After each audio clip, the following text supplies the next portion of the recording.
Hello everyone, today I'm going to be reviewing the book The Private Lives of the Tudors by Tracy Borman, and I listened to this on audio and I didn't get around to reviewing it, so I listened to it a second time. And this tells about, obviously, the private lives of the Tudor monarchs from Henry VII through to Elizabeth I. And it talks a little bit about what the history was, but also about things that your average person would not know.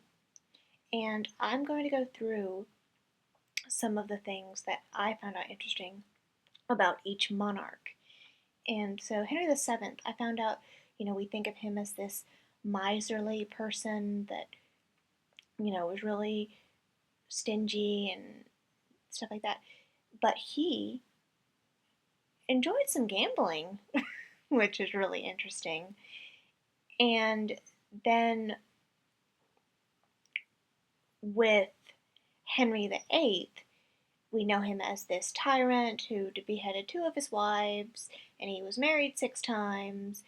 He was an animal lover. He loved horses, and he had 2 dogs named Cup and Ball, and they were always getting lost, and they had fancy smancy collars on them to show that they were part of the royal family.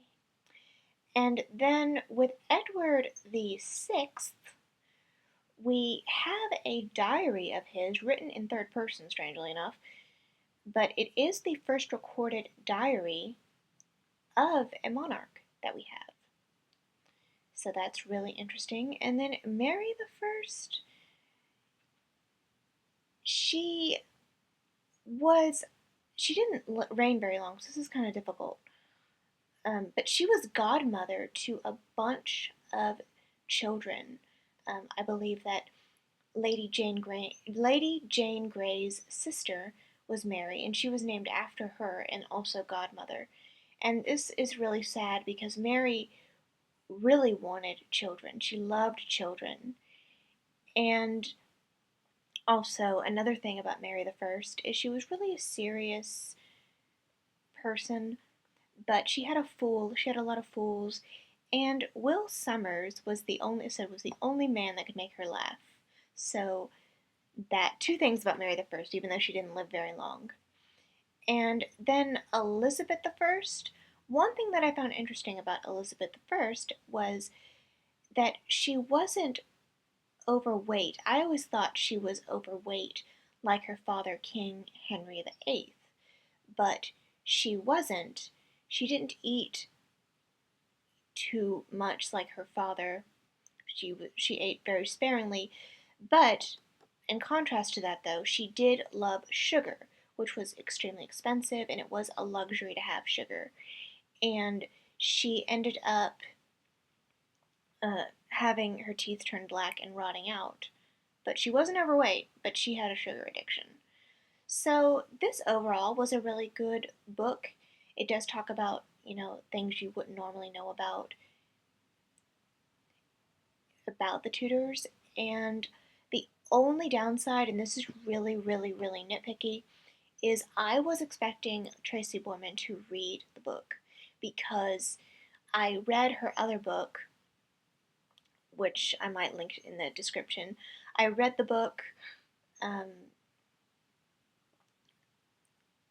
Anne Boleyn and Elizabeth I, I believe it's called, and that was written and read by Tracy Borman. So I thought this was going to be a repeat of that because she is really good at that kind of thing. She's been on so many different, uh, you know, uh, podcasts and television series for the BBC.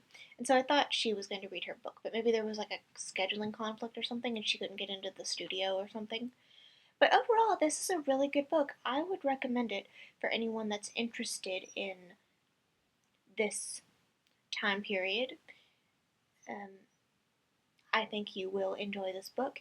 And let me know if you've read it. I'd love to hear from you. And I love talking to all of you. And it kind of makes me sad that a lot of my comment sections are empty, even though I do leave comments on. So I will see you all in the next video. I'm not sure what that will be. Audible has been having a sale, so I downloaded a few books that were dirt cheap during the Audible sale. So I don't know what book I will finish. It might be the George V book or the Wellness Business book. So I will see you all in the next video, whatever that is. Bye, guys.